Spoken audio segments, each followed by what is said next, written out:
Hi, everybody, and welcome to the Wednesday edition of Proline Daily, the longest-running sports handicapping show in America, coming to you direct from beautiful Las Vegas. I'm Dave Cokin. Jim Feist is here. We've got NBA Game 3 tonight as the Warriors and Cavs get back in action. And, of course, made a full schedule of Major League Baseball, actually day and night games on the board today. Jim, 11-3-1 on the high-end inner circle baseball releases, and that 61%, 111-71 NBA run, which has been amazing. It's been great, Dave, and yesterday with the Brewers and baseball really came through. That was a very cool winner. We have another inner circle baseball winner today at jimfeist.com. It's $49. But when you purchase at checkout, it does ask if you have a coupon. Just type in Jim wins, not Jim wins, excuse me, Jim 50.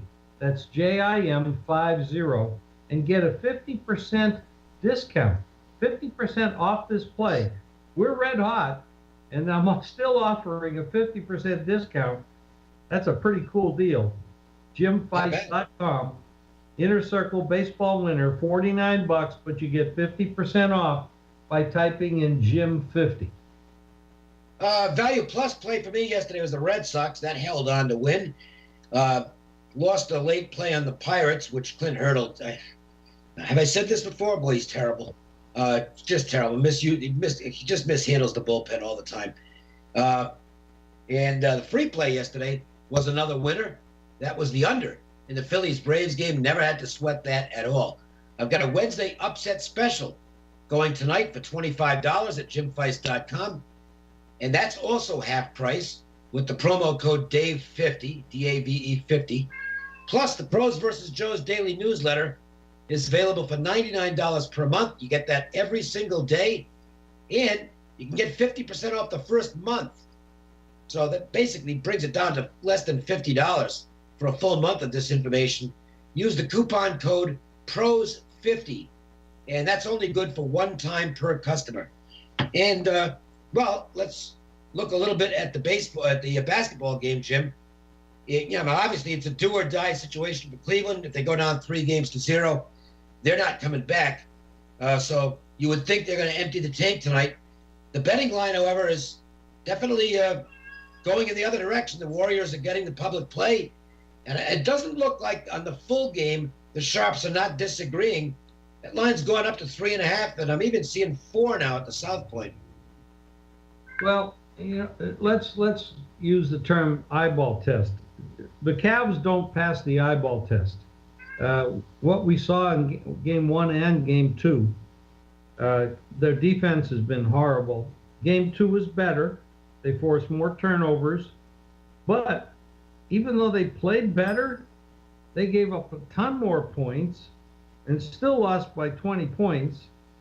And if that's the best the Cavs can play, and they give up, the pace of the game is way too fast for the Cavs to compete with the Warriors. That's my opinion. Obviously, LeBron James doesn't agree, since he has said, this is the pace we play at, this is how we've got where we are, this is what we're going to continue to do. And I think if he plays at a 105 pace, which is what the first 2 games were, versus last year at 94, I think he's going to get blown out 2 more games. He doesn't have the gas in his tank to go 4 quarters and carry the team. They've got 3 big players, Love, Kyrie Irving, and LeBron. And if each one of them had a great night and scored 30 points apiece, that would be 90 points. Now you've got 4 guys on the other side that are absolutely superstars. Durant, Curry, Thompson, and of course Green. If each of them get 20 points, that'd be 80. Now the problem then comes in, they're not going to really hold Durant and Curry down to 20 points. They're going to probably get 30 each. So that'd be 100. So it just doesn't match up, because the bench for the Warriors is way better than the bench for the Cavs. They just don't get anything out of their role players coming off the bench, and Tristan Thompson has been a big disappointment, and they're not getting out of him what they expected to get out of him. So it's really a mismatch of talent. And of course, when you build a super team like this, it's going to be hard for anybody to match up with them. And that's why they're 14-0 in the playoffs, which is remarkable. And they do have a chance to set a record at 16-0. And knowing how hard they went after the record last year in the regular season wins, you know they're going to be motivated to do that. Not that they wouldn't be anyway, but I think the Cavs are really up against it, and I don't think they can run with this team for a full 4 quarters. I think in the 4th quarter they get gassed. LeBron was gassed in the last game. He's a remarkable player, but he can't do it by himself, and Irving hasn't played that well. Love is playing very well. But if Irving picks up the pace and can pop in a 30 or 40 night, that would make a big difference, because they really have to overcome the weakness that they have in their role players. One thing to note on this game, we talked about the line and what has happened there. It's gone from 2 to 3.5. That 2 was gone immediately. That was posted right after game 2, and I mean it was gone in a blink. Went to at least 2.5, and it's continued to go up. I think it's probably going to close 4. But note that the first half line is not budging off Pick'em. So if you're a sharp analyst, you know what's happening, at least in terms of the betting action on the game, and take that for what it's worth when sizing up what you're going to do with this matchup tonight. All right, let's go to baseball. And round 2 of the rivalry is tonight, Red Sox and Yankees. The Red Sox hang on last night, and, John Farrell pretty much pulled out all the stops to get this one in the win column. He went 123 pitches with Drew Pomeranz. That's 10 more than he's ever thrown in his entire Major League career. Well, might want to mark that down for Pomeranz's next start. I will definitely be looking at possibly playing against him next time he takes the mound. I mean, that is a big number of pitches for Pomeranz. And that was only 5 innings, by the way. So the Yankees did a great job of inflating that pitch count last night, fouling off a ton of pitches in several at-bats. And then Farrell also went to Kimbrel in the 8th inning. And it actually, he blew him away in the 9th, but in the 8th inning, there was a third strike that got away from the catcher, and that added about 15 pitches to his pitch count. So I wouldn't think that I think there's a good chance Kimbrel's not even available tonight. It was, 1 1/3 innings doesn't sound like all that much, but it was a long 1 1/3 innings because of what happened in the 8th inning.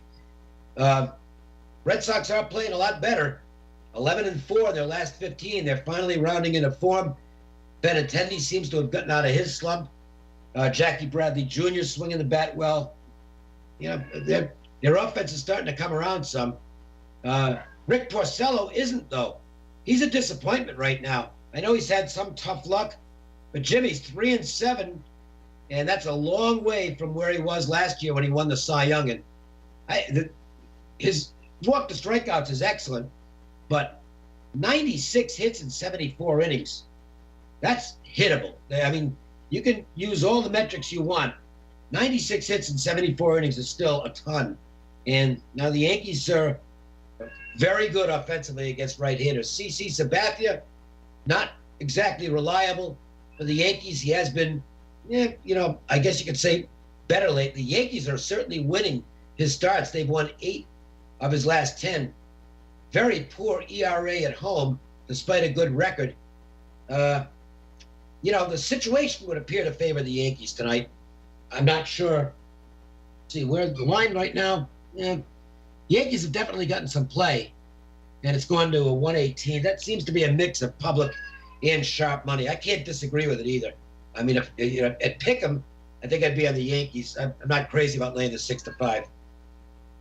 The game opened, Dave,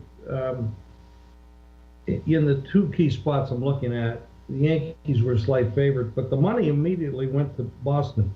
and they've switched to being the favorite, and now it's come back. So there's been a trade-off both ways on this. You know, when you look at Sabathia's numbers, yeah, the 6.17 ERA, 150 WHIP at home, 4-0 record.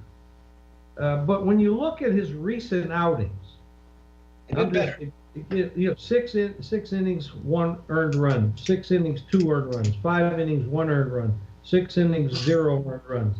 When you go back to May 9th, and before that, he was real choppy. He was giving up 5, 6, 7, 4 earned runs in short innings. He's changed it around quite a bit and gotten a lot sharper in his last 4 outings. Well, he's not walking people. But that definitely helps. You can't put those freebies on base. Yep. Yeah. So right now, from a pitching standpoint, I agree that the Yankees should be favored in this game, and they're not too bad at home either. So the original money coming in on Boston, I don't think was valid. No, neither do I. And a little more on Sabathia. He's actually got 4 straight above average starts now, which is a nice little run. And I'm one who believes that when a pitcher gets to 3 straight good starts, you don't want to go against him. You don't necessarily want to play on him, but you don't want to go against a guy who's in a groove. And he's in a groove right now. I mean, he had 4 straight solid starts. 3 of them he went into the 7th inning. The other one, he got his pitch count got a bit high, but he still had 5 very good innings against Tampa in that game. You know, so he's actually in positive form right now, and Porcello just isn't. Let me see what I can dig up very quickly on Porcello here in terms of his current form. You know, he's had 4 of his last 5 starts with grade out as below average. Only 1, that was the start against the Mariners, that he pitched well. He hasn't gotten killed. It's not like he's getting blown out, but he's given up 3 or 4 runs on a regular basis, and he's facing a very good offense here tonight. I might regret not playing this.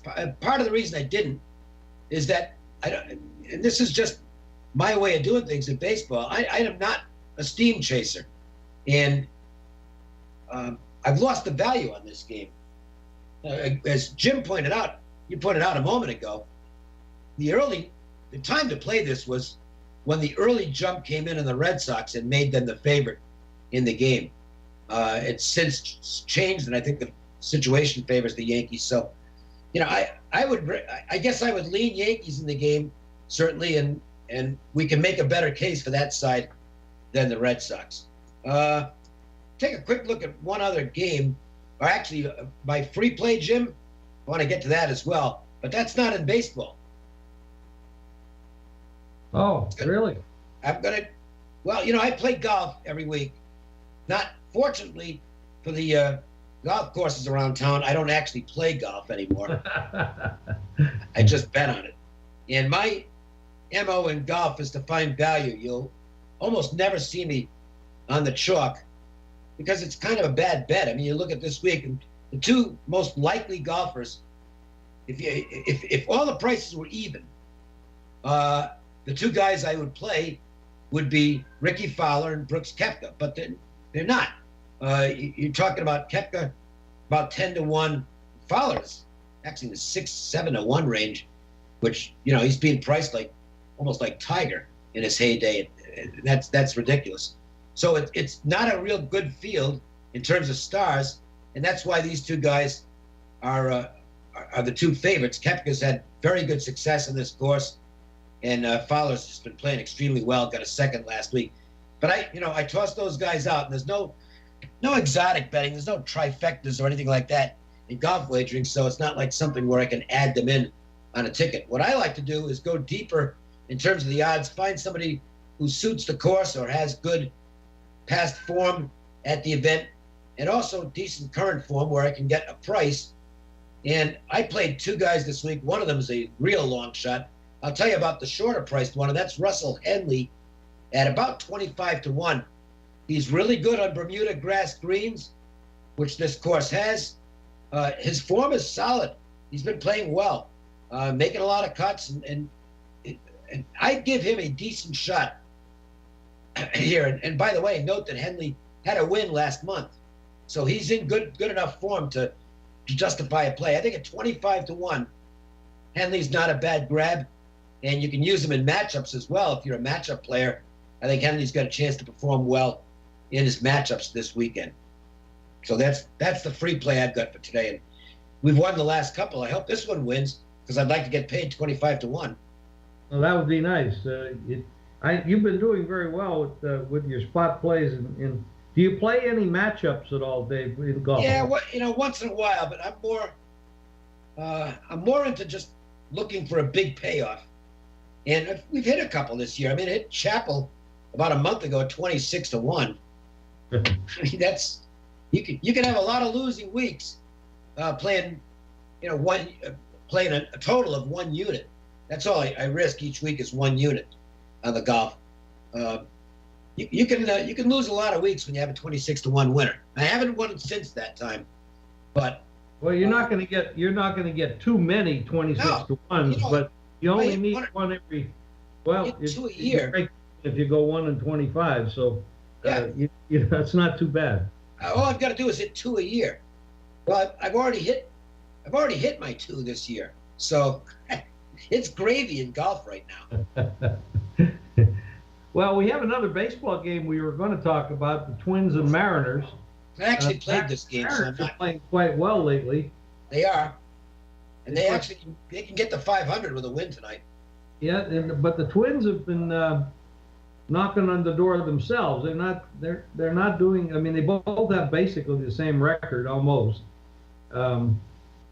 Gallardo has not been very impressive. He's been terrible. He's actually, if you're looking at current form, he's the worst starting pitcher on the board tonight. Wow. Yeah, he's the team is 3-8 in his starts. His ERA is way up there. At home 780, on the road 456. He lost his last 3 games. He didn't get out of 3 innings the last time out, 5-3. He's been really bad. Yeah, I mean, look at this. He's gone.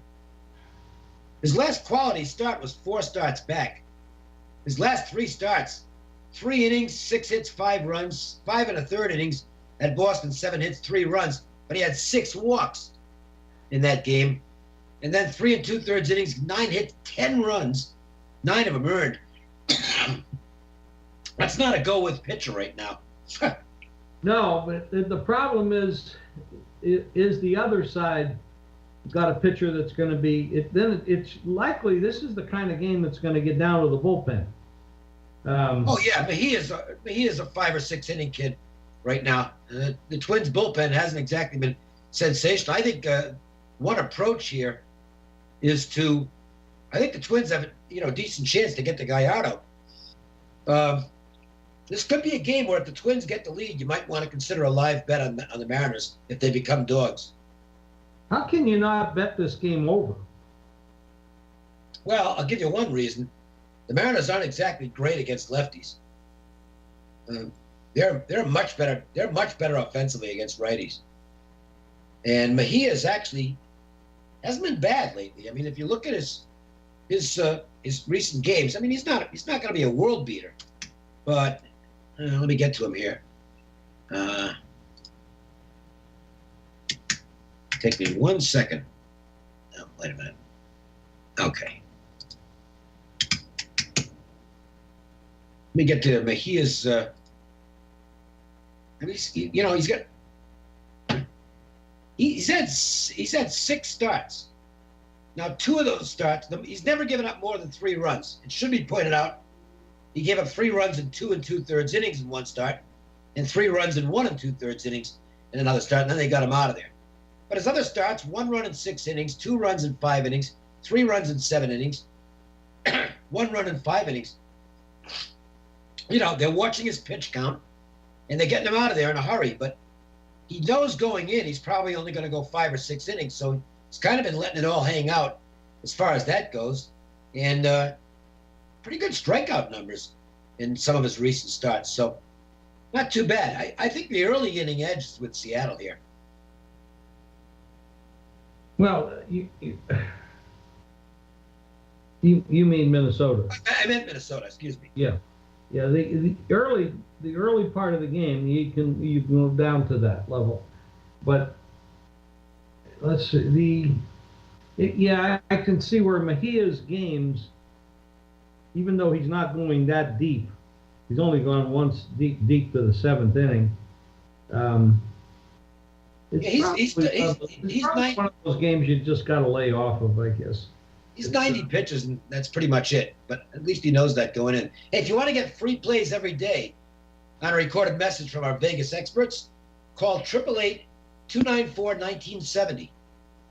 And you can follow me on Twitter, Facebook, and Instagram at Jim Feist Sports. Plus, you can get free plays daily by texting GAME, G-A-M-E, to 25827.